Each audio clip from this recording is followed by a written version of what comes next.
আসসালামু আলাইকুম। কেমন আছেন আপনারা সবাই? আশা করছি সবাই অনেক বেশি ভালো আছেন। সবাইকে আবারও একবার আমন্ত্রণ করছি সাদামাটা রান্নাঘর অ্যান্ড ব্লগসের আরেকটি নতুন ভিডিও দেখার জন্য। আজকে আমি আপনাদের মাঝে শেয়ার করছি সুজি দিয়ে মাত্র ১০ মিনিটেই তৈরি করা যায় শীতকালীন এমন ৩টি জনপ্রিয় পিঠা রেসিপি। ঘরে সুজি থাকলে ঝটপট তৈরি করে নিতে পারেন, খেতেও কিন্তু ভীষণ মজার। আজকে আমি আপনাদের মাঝে মুগশলা পিঠা রেসিপি শেয়ার করছি। এভাবে একবার মুগশলা পিঠা তৈরি করে দেখুন। যত খাবেন তত খেতে মন চাইবে। খেয়ে কিন্তু মন ভরবে না। ভীষণ মজার হয়। চলেন দেখি তৈরির পুরো প্রস্তুত প্রণালী আপনাদের মাঝে শেয়ার করি। চুলার উপর ফ্রাই প্যান বসিয়ে দিয়েছি। ফ্রাই প্যানে চায়ের কাপে হাফ কাপ মতো সুজি দিয়েছি। চুলার আঁচ লো হিটে করে রেখে অনবরত নেড়েচেড়ে সুজিটা ভেজে নিব ২ থেকে ৩ মিনিট মতো। ৩ মিনিট মতো সুজি ভেজে নিয়েছি। যে কাপ দিয়ে মেপে সুজি নিয়েছি সেই কাপেরই ডাবল পরিমাণ দুধ দিয়ে দেব। অর্থাৎ হাফ কাপ সুজির জন্য ১ কাপ মতো দুধ দিয়েছি। চুলার আঁচ লো হিটে করে রেখে কিন্তু সুজির ডোটা তৈরি করে নেব। চুলার আঁচ বাড়িয়ে কিন্তু ডো তৈরি করা যাবে না। সেক্ষেত্রে খুব দ্রুত সুজির দুধটা টেনে নিবে, শুকিয়ে যাবে। অনবরত নেড়েচেড়ে ডো তৈরি করে নিচ্ছি। ডোটা একটু শক্ত করেই তৈরি করব। এই ডোয়ের মধ্যে কিন্তু কোনো প্রকার ময়দা বা আটা ব্যবহার করছি না, শুধু সুজি দিয়েই ডো তৈরি করে নিচ্ছি। ডো তৈরি হয়ে গেছে, চুলা বন্ধ করে একটা বাটিতে উঠিয়ে নিচ্ছি, হালকা ঠান্ডা করে নেব। এই ফাঁকে মুগশলা পিঠার ভিতরে পুর তৈরি করে নিচ্ছি। সেজন্য একটা বাটির মধ্যে হাফ কাপ মতো নারকেল কোড়া আগে থেকে নিয়ে নিয়েছে। এখন এই নারকেলের মধ্যে ২ চামচ মতো চিনি দিয়ে দিচ্ছি। আর ২ থেকে ২.৫ চামচ মতো গুঁড়া দুধ দিয়ে দিব। খুব ভালোভাবে মিশিয়ে নিব। মিশিয়ে নিলে কিন্তু ভিতরের পুর একদম তৈরি। এভাবে কিন্তু মুগশলা পিঠা বানালে সময় একদমই কম লাগে। ১০ থেকে ১৫ মিনিটের মধ্যেই কিন্তু তৈরি করে নেওয়া যাবে।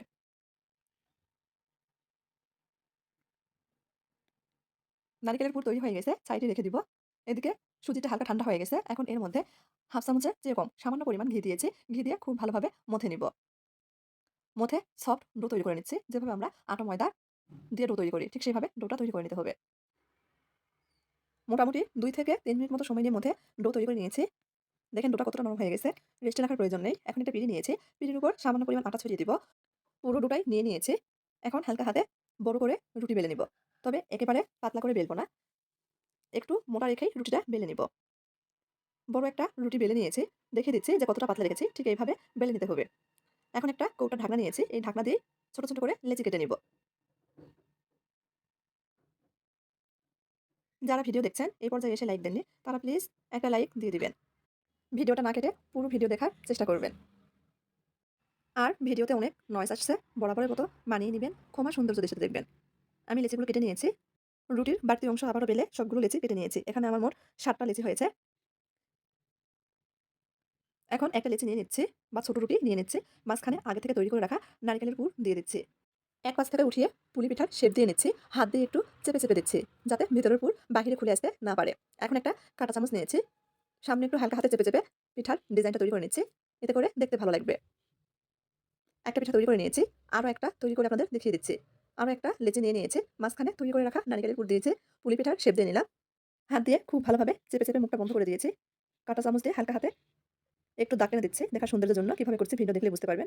খুব সহজ, যে কেউ করে নিতে পারবেন। সবগুলো পিঠা একইভাবে তৈরি করে নিয়েছি। কোন রকম স্বাদ ছাড়াই পিঠাগুলো তৈরি করে নিয়েছি। দেখেন কতটা সুন্দর হয়েছে দেখতে। এখন পিঠাগুলো আমি পানির ভাপে ভাপিয়ে নিব। চুলার উপর ফ্রাই প্যানে পর্যাপ্ত পরিমাণ পানি গরম বসিয়ে দিয়েছি। একটা স্ট্যান্ড দিয়ে দিলাম। তারপর ছিদ্রযুক্ত একটা ছাঁকনি বলতে পারেন। আগে থেকে তেল মেখে নিয়েছিলাম, দিয়ে দিচ্ছি। এখন পিঠাগুলো একটার পর একটা দিয়ে দিচ্ছি। একটু ফাঁকা, ফাঁকা রেখে পিঠাগুলো দিয়ে দিতে হবে। যেহেতু সুজি দিয়ে পিঠাগুলো তৈরি করছি, লেগে গেলে ভেঙে যেতে পারে। ঢাকনা দিয়ে ১০ মিনিট মতো ভাপিয়ে নিলেই পিঠাগুলো তৈরি হয়ে যাবে। ১০ মিনিট পর ঢাকনা খুলে দেখিয়ে দিচ্ছি। দেখেন পিঠাগুলো কতটা ফুলে গেছে। এখন ঠান্ডা করে নিব। তারপর আপনাদের পরিবেশন করে দেখিয়ে দিব। ঠান্ডা করে পরিবেশন করে নিয়েছি। দেখেন দেখতে মাশাআল্লাহ কতটা লোভনীয় হয়েছে। খেতেও কিন্তু ভীষণ মজার। ছোট থেকে বড় সবাই অনেক পছন্দ করে। আমি পিঠাগুলো ভাপিয়ে তৈরি করেছি। আপনারা চাইলে তেলে ভেজেও তৈরি করে নিতে পারেন। সেক্ষেত্রে কিন্তু মুচমুচে হয়। আর ভাপিয়ে তৈরি করলে একেবারে নরম তুলতুলে পিঠা তৈরি করা যায়। একটা পিঠা ভেঙে দেখাচ্ছি দেখেন। ভিতরে একদম পুড়ে ভরা, উপরটা নরম তুলতুলে। তো ভিডিও তৈরি করে দেখাবো মজাদার তেলের পিঠা রেসিপি বা জামাই পিঠা রেসিপি। ইউটিউব ভাইরাল জামাই পিঠা রেসিপি বলতে পারেন। একেবারে ফুলকো, ফুলকো। তৈরি করার কোনো ঝামেলা নেই। ঝটপট ১০ মিনিটে তৈরি করে নিতে পারবেন। সবগুলো পিঠাই কিন্তু অনেক ফুলকো, ফুলকো হয়। একটু অন্যরকমভাবে তৈরি করছি। আশা করছি ভালো লাগবে। তো চলেন দেখি তৈরির পুরো প্রস্তুত প্রণালী আপনাদের মাঝে শেয়ার করি। এখানে একটা বোল নিয়েছি। বোলের মধ্যে ৪ কাপে মেপে ১ কাপ মতো সুজি দিয়েছি। সমপরিমাণ চালের গুঁড়া, হাফ কাপ মতো ময়দা ব্যবহার করেছি। সামান্য পরিমাণ লবণ দিয়ে দিচ্ছি। শুকনো উপকরণ একটু মিশিয়ে নিচ্ছি। পিঠাটা আমি রাতের বেলা তৈরি করছি। সেজন্য হয়তো ভিডিওটা এরকম দেখাচ্ছে। সবাই একটু মানিয়ে নেবেন। এখন কুসুম গরম দুধ দিয়ে ব্যাটার তৈরি করে নিচ্ছি। দুধটা কিন্তু অতিরিক্ত গরম নয়, কুসুম গরম। অল্প, অল্প করে দিচ্ছি আর মেখে নিচ্ছি। দুধের পরিবর্তে চাইলে পানি ব্যবহার করা যাবে, তবে দুধ দিয়ে পিঠার ব্যাটার তৈরি করে নিলে খেতে বেশি ভালো লাগে। ভালোভাবে মেখে নিয়েছি। এখানে আমি হাফ কাপ মতো খেজুর গুড় দিয়ে দিচ্ছি।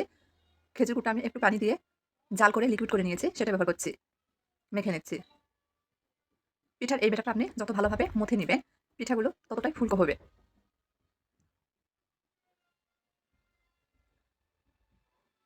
মিষ্টিটা যার যার পছন্দ মতো দিবেন। আমার বাসায় হালকা মিষ্টিটাই পছন্দ করে, সেজন্য এখানে হাফ কাপ গুড় দিয়েছি। গুড় দিয়ে খুব ভালোভাবে কিছুক্ষণ সময় মেখে নিয়েছি। এখানে হাফ কাপ নারকেল কোড়া দিয়ে দিচ্ছি। চাইলে নারকেল কোড়াটা স্কিপ করতে পারেন, তবে নারকেল দিলে কিন্তু খেতে বেশি ভালো লাগে। আবারও খুব ভালোভাবে মেখে নিচ্ছি। মোটামুটি ৫ মিনিট মতো অফ ক্যামেরাতে মেখে নিয়েছি। মনে হচ্ছে পিঠার ব্যাটারটা একটু ঘন আছে। এখানে আরও সামান্য পরিমাণ দুধ দিয়ে মিশিয়ে নিচ্ছি। একেবারে ঘন করা যাবে না, আবার পাতলাও করা যাবে না। এখন রেস্টে রেখে দিব। এই ঘনত্বটা দেখিয়ে দিচ্ছি। ৫ মিনিট মতো রেস্টে রেখে দিয়েছিলাম। যেহেতু সুজি ব্যবহার করেছি, অবশ্যই কিন্তু রেস্টে রাখতে হবে। রেস্টে রাখার কারণে সুজিটা ফুলে গেছে। পিঠার ব্যাটার কিন্তু আরও ঘন হয়ে গেছে। সেজন্য এখানে আরও সামান্য পরিমাণ দুধ দিয়ে দিচ্ছি। নেড়েচেড়ে মিশিয়ে নিচ্ছি। এখন এর ব্যাটার দেখেছি, দেখেন ঠিক এরকম ব্যাটার তৈরি করে নিতে হবে। পিঠা তৈরি করার জন্য ব্যাটার একদম তৈরি। চুলার উপর ফ্রাই প্যান বসিয়ে দিয়েছি। পর্যাপ্ত পরিমাণ তেল দিয়ে দিচ্ছি। তেলটা খুব ভালোভাবে গরম করে নিব। তেল গরম হয়ে গেছে। ব্যাটার থেকে ১ হাতা মতো ব্যাটার ফ্রাই প্যানে দিয়ে দিচ্ছি। একটু উঁচু করে দিচ্ছি। দেখেন কতটা ফুলে উঠছে প্রথম পিঠা।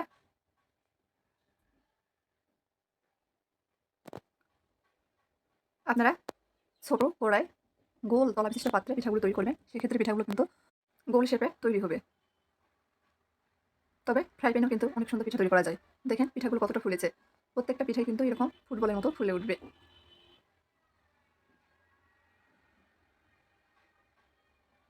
একটু সময় নিয়ে পিঠাগুলো ভেজে নিতে হবে। এতে করে কিন্তু উপরটা মুচমুচে হবে।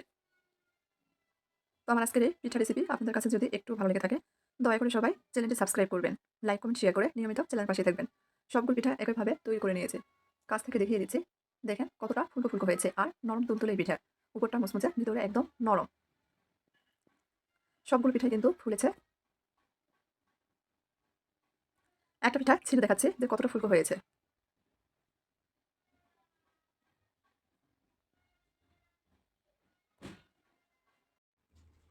জামাই আসার আগে ঝটপটি পিঠা তৈরি করে নিতে পারবেন। দেখেন কতটা সুন্দর হয়েছে। যে মাত্র ১০ মিনিটে তৈরি করা যায় এমন একটি ভাপা পিঠা রেসিপি শেয়ার করছি। একেবারে নরম তুলতুলে। খেতে কিন্তু ভীষণ মজার। সবাই কিন্তু অনেক পছন্দ করবে। ছোট থেকে বড় সবার অনেক পছন্দের এই পিঠা। তো চলেন দেখি কথা না বাড়িয়ে তৈরির পুরো প্রস্তুত প্রণালী আপনাদের মাঝে শেয়ার করি। এখানে একটা বোল নিয়েছি। বোলের মধ্যে ৪ কাপের মেপে ১.৫ কাপ মতো সুজি নিয়ে নিচ্ছি। আজকের ভাপা পিঠা আমি সুজি দিয়ে তৈরি করব। চিমটি পরিমাণ লবণ দিয়ে দিচ্ছি। শুকনো উপকরণ একটু নেড়েচেড়ে মিশিয়ে নিচ্ছি। যে কাপ দিয়ে মেপে সুজি নিয়েছিলাম সেই কাপ দিয়েই সমপরিমাণ দুধ দিয়ে দিব। দুধটা কুসুম গরম অবস্থায় আছে। আগে থেকে দুধটা জাল করে একটু ঠান্ডা করে নিয়েছি, দিয়ে দিচ্ছি। প্রথমে ১ কাপ দুধ দিয়েছি, পরে আরও হাফ কাপ দুধ নিয়েছি। অল্প করে দিব আর মিশিয়ে নিব। খুব ভালোভাবে মিশিয়ে নিয়েছি।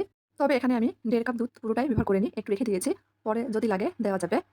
এখন এটা আমি ৫ মিনিটের জন্য রেস্টে রেখে দিব। যেহেতু সুজি দিয়ে পিঠা তৈরি করছি, অবশ্যই কিন্তু রেস্টে রেখে দিতে হবে। সুজিটা এই সময়ের মধ্যে খুব ভালোভাবে ফুলে যাবে। সাইডে রেখে দিয়েছি। এই ফাঁকে ভাপা পিঠা তৈরি করার জন্য পুর তৈরি করে নিচ্ছি। এখানে একটা বাটি নিয়েছি। বাটির মধ্যে হাফ কাপ মতো নারিকেল কোড়া নিয়ে নিয়েছি। দিয়ে দিচ্ছি স্বাদ মতো খেজুর গুড়।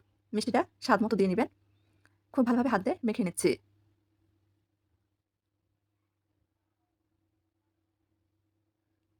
তৈরি করে নিয়েছি, সাইডে রেখে দিব। এদিকে ২ টা মাঝারি সাইজের বাটি নিয়েছি। এই বাটিতেই ভাপা পিঠা তৈরি করে নিব। সেজন্য বাটিতে একটু তেল মেখে নিচ্ছি। অবশ্যই কিন্তু যে বাটিতে পিঠা তৈরি করবেন তেল মেখে নিতে হবে। তা না হলে পিঠাগুলো কিন্তু বের করা যাবে না, ভেঙে যাবে। সাইডে রেখে দিয়েছি। ৫ মিনিট পর দেখেন সুজি কতটা ফুলে উঠেছে। আগের থেকে আরও গাঢ় হয়ে গেছে। যে দুধটা রেখে দিয়েছিলাম সেই দুধ এখন অল্প করে দিয়ে নেড়েচেড়ে মিশিয়ে নিচ্ছি। অর্থাৎ এখানে আমার ১.৫ কাপ সুজির জন্য ১.৫ কাপ দুধ লেগেছে। সমপরিমাণ দুধ ব্যবহার করেছি। মিশানো হয়ে গেলে হাফ চামচ মতো বেকিং পাউডার দিয়ে দিচ্ছি। আবারও নেড়েচেড়ে মিশিয়ে নিচ্ছি। সুজির এই ব্যাটার কিন্তু একটু গাঢ় করে তৈরি করে নিতে হবে। খুব ভালোভাবে নেড়েচেড়ে মিশিয়ে নিয়েছি। দেখতেই পাচ্ছেন কিরকম ঘনত্ব রেখেছি এই ব্যাটারে, ঠিক এভাবে তৈরি করে নিতে হবে। এখন আগে থেকে যে দুটো বাটিতে তেল মেখে নিয়েছিলাম, বাটিগুলো নিয়ে নিচ্ছি। একটা বাটিতে পরিমাণ মতো সুজির ব্যাটার দিয়ে দিচ্ছি। উপর থেকে তৈরি করে রাখা নারিকেলের পুর দিয়ে দিচ্ছি। আমি এখানে নারিকেলের পুর দিয়ে ভাপা পিঠা তৈরি করছি। চাইলে কিন্তু এই নারিকেল ছাড়াও তৈরি করা যাবে। নারিকেলের পুর দেওয়া হয়ে গেলে উপর থেকে আরও ১ হাতা মতো সুজির ব্যাটার দিয়ে দিচ্ছি। কোনোভাবে কিন্তু বাটি ভর্তি করে ব্যাটার দেওয়া যাবে না, খালি রাখতে হবে। এই ভাপা পিঠাটা কিন্তু অনেকটাই ফুলে যাবে। উপর থেকে কিশমিশ দিয়ে সাজিয়ে দিচ্ছি দেখার সৌন্দর্যের জন্য। চাইলে স্কিপ করতে পারেন। এভাবে আমি দুটো বাটিতেই সুজির ব্যাটার দিয়ে নিয়েছি। দেখতে পাচ্ছেন বাটি কিন্তু পুরোপুরি ভর্তি করে দিইনি, কিছুটা খালি রেখেছি। চুলার পর ফ্রাই প্যানে পর্যাপ্ত পরিমাণ পানি বসিয়ে দিয়েছি। পানির মধ্যে বলক চলে এসেছে। টিস্যু দিয়ে দিচ্ছি। তার উপরে বাটিটা খুব ভাবে বসিয়ে দিচ্ছি। টিস্যু দেওয়ার কারণে বাটিটা আর নড়াচড়া করতে পারবে না। ঢাকনা দিয়ে ঢেকে দিচ্ছি। ১০ মিনিট মতো ভাপিয়ে নিব। ১০ মিনিট পর একটা কাঠি দিয়ে চেক করে নিচ্ছি যে পিঠাটা হয়েছে কিনা। কাঠিটা পরিষ্কার এসেছে, তার মানে পিঠাটা হয়ে গেছে। উঠিয়ে নিব। এরপর বাকি পিঠাগুলো এভাবে ভাপিয়ে নিব।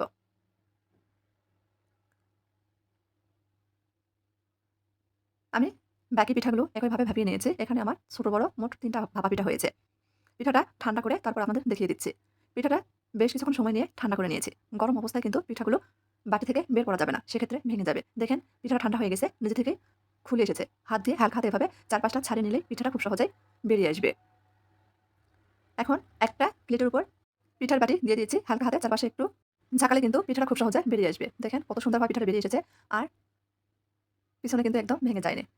এখন আপনাদের পিঠাগুলো পরিবেশন করে দেখিয়ে দিচ্ছি। দেখেন কতটা সুন্দর হয়েছে মাশাআল্লাহ। একেবারে কাছ থেকে দেখিয়ে দিচ্ছি। আর দেখেন পিঠাগুলো কতটা নরম হয়েছে। একেবারে নরম তুলতুলে। ঘরে শুধু থাকলে মাত্র ১০ মিনিটেই খুব সহজেই এই ভাপা পিঠাগুলো তৈরি করে নেওয়া যায়। খেতেও কিন্তু ভীষণ মজার। চাইলে ঘরে তৈরি করে দেখতে পারেন। সবাই কিন্তু অনেক পছন্দ করবে। একটা পিঠা ভেঙে দেখাচ্ছি। দেখেন কিরকম হয়েছে। একেবারে নরম তুলতুলে হয়েছে। আমার আজকের এই ভাপা পিঠা রেসিপি ভালো লাগলে প্লিজ সবাই আমার চ্যানেলটি সাবস্ক্রাইব করবেন। লাইক, কমেন্ট, শেয়ার করে নিয়মিত চ্যানেলের পাশে থাকবেন। আজকের মতো এই পর্যন্তই। সবাই ভালো থাকবেন। আল্লাহ হাফেজ।